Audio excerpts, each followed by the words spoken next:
Today, ladies and gentlemen, we're going to be talking about a little bit of a naughty topic. That? No! Yes.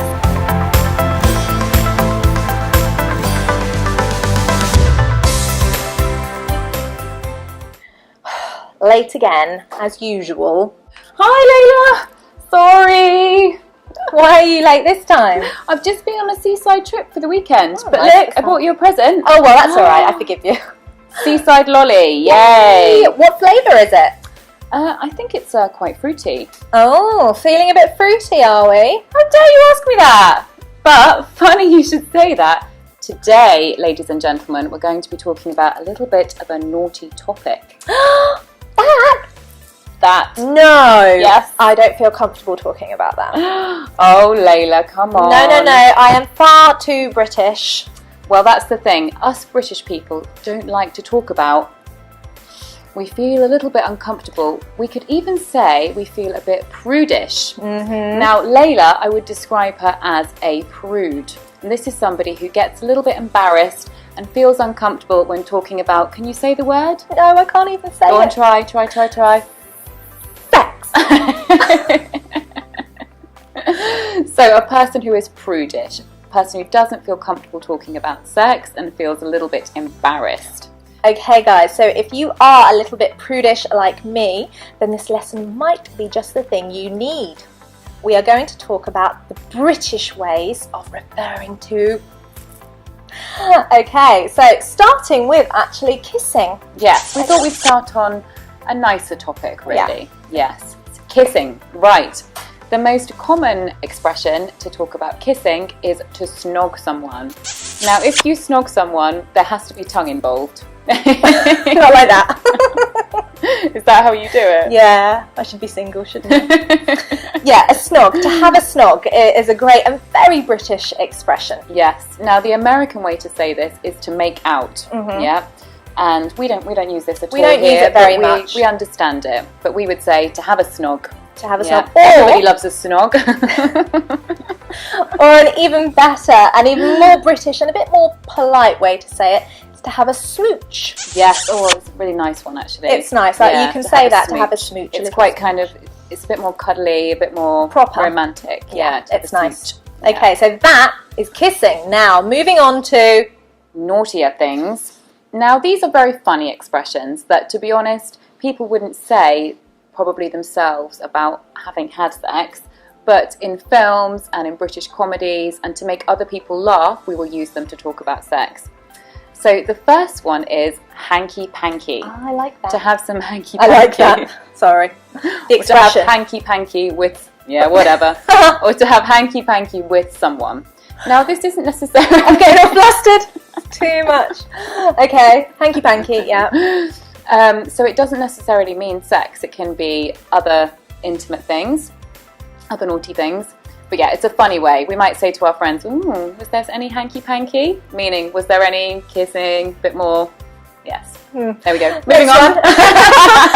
Rumpy-pumpy. This is even funnier. I love this. And they all sound quite funny as well, but a little bit of rumpy-pumpy. It's so British, guys. Very, it's so very proper. British. It's desperately trying to avoid the word. Yes. And so, yes, to have rumpy-pumpy is to have sex. You said it! Oh, dearie me, what's happening? No. What's happening to Her Royal Highness? Oh dear, my morality is going out the window.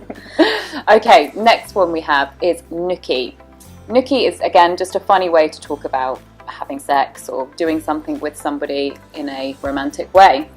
It's not. Is it romantic? It's not vulgar. No, it's not definitely rude. not vulgar. We're not None of anything. these are vulgar. No, but they're kind of funny. I think it kind of nookie is a bit Nookie, like a bit of nookie. bit cheeky. Bit cheeky, exactly. Cheeky, a bit naughty, but not bad. Yes. Okay. Next one, Layla. What else have we got? Tell me about what kind of thing are we when your mum and dad say to you, I need to have a talk to you about the birds and the bees. Yeah, which they do when you're children, hopefully not when you're in your birds 30s. and, yes, hopefully not. So your mum and dad, they might say to you when you're, I don't know, 13 years old, 14 years old, they might say, right, we need to have a little chat about the birds and the bees. Tell me, Layla, what are they explaining? They are referring to the act of procreation. Not necessarily. It's explaining to you in an educational way where babies come from. Mm-hmm. Yeah, so the birds and the bees, which doesn't really make sense to me. Didn't get her to say the word. No, sorry. But it doesn't make sense because birds and bees they would never. I don't understand it, but there we go. Thanks for that image. Sorry. But that's how we would say it. Talking about nature. Yeah, and it's a very nice and gentle way to talk to children about it when they're asking difficult questions. And it's quite a funny thing to say, like, "Oh, did you have a talk about the birds and the bees?" Yeah. Right, now, moving on to some more common ones, which are still not vulgar, but are a little bit more informal. They're used commonly. They're not used in a funny way. We actually do use them. So the first one, Layla, do you want to explain? What is it? I'm having a look. To get laid? To get laid, to get laid. Okay. Is this more American? This is quite American. We've then adopted. We do use this in British English, but it did originally come from America. Yes. So, to get laid. Just means to have sex. Now, really important point, guys. We do not say in English to make sex or to do sex. No. It's only to have sex. But in which case would we use make, Layla? We can use make love. So a very romantic, loving way of having sex. Yeah. I keep saying it. I have to. Oh dear. Okay, never mind. So yes, you can make love, but you have sex. That's right. Yeah, I can. So next one is to have a quickie. Now I think the name tells you what this is. A quickie meaning very quick. Yeah, you don't spend too much time on it. And that's all we can say there. Yeah. A quickie. The other one that we have is... We're both getting red, yeah, by the way. We're embarrassed, we're British. Yeah, we don't like talking about these things. Another slang word that we have that is so common in British English. In fact, if you say this to an American, they won't understand. No, that's true. To have a shag. Okay? Yeah, or to shag. To shag. Yeah. Verb or noun. Yes. Have a. Yeah, verb and noun are the same. And there was a British movie, where they had this word in the title called The Spy That Shagged Me with Austin Powers. And the Americans didn't understand what it was about because they don't know this word. Yeah, and I think when they realised what it was about, they had to change the posters or something of the film. Yeah, they didn't like that more word. prudish than us. They are, sometimes. Who would have thought? Right, next one. Now this is quite a funny one, and it's also in a song by Marvin Gaye. Do you remember, Layla? Let's get it on. Nice. You can look up that Marvin Gaye, Let's Get It On. Yes. Yes. So it's kind of a let's get in the mood. Yeah. Let's do it. Yeah. Do it. That's another way of saying it. Just do it. I'm getting embarrassed now. It's too much. Okay. Next one is to hook up. Now this is quite American. It is very American, and it's a phrasal verb if you didn't pay attention there. To hook up. Yeah. But it means to have something casual with somebody. So you meet somebody and you quickly get friendly. Have some rumpy pumpy. Yes.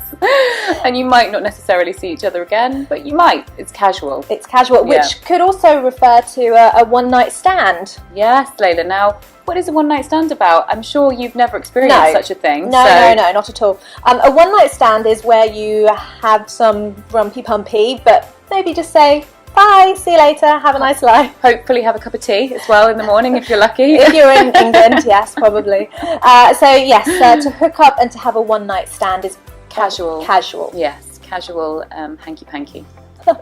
Brilliant. Okay, everybody, thank you so much for joining us for this slightly unusual Love English lesson. Our name has never been more appropriate. Love English. Love English, yes.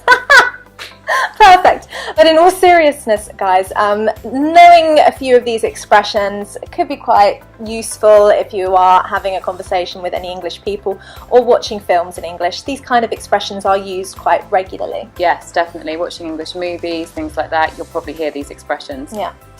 Right, thank you very much for watching, everybody. Don't forget to subscribe to Love English and follow us on Facebook, Instagram, Twitter, and Snapchat. Yeah, we've got them all. We do. Yeah. Brilliant. Thank you very much, guys. Thanks. See you soon. Bye.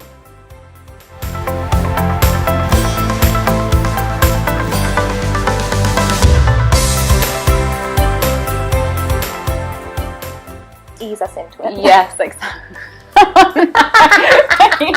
There's going to be puns everywhere. Okay. we've got bloopers. It's fine. We'll add like another 3 minutes on the This is bloopers. funny. Okay. Okay, so where had we Kissing. got to? Yeah, Left it a bit. It's alright. that's alright. Could have said goodbye from two English lovers. No, because then it makes us sound like we're gay. Oh yeah, that's true.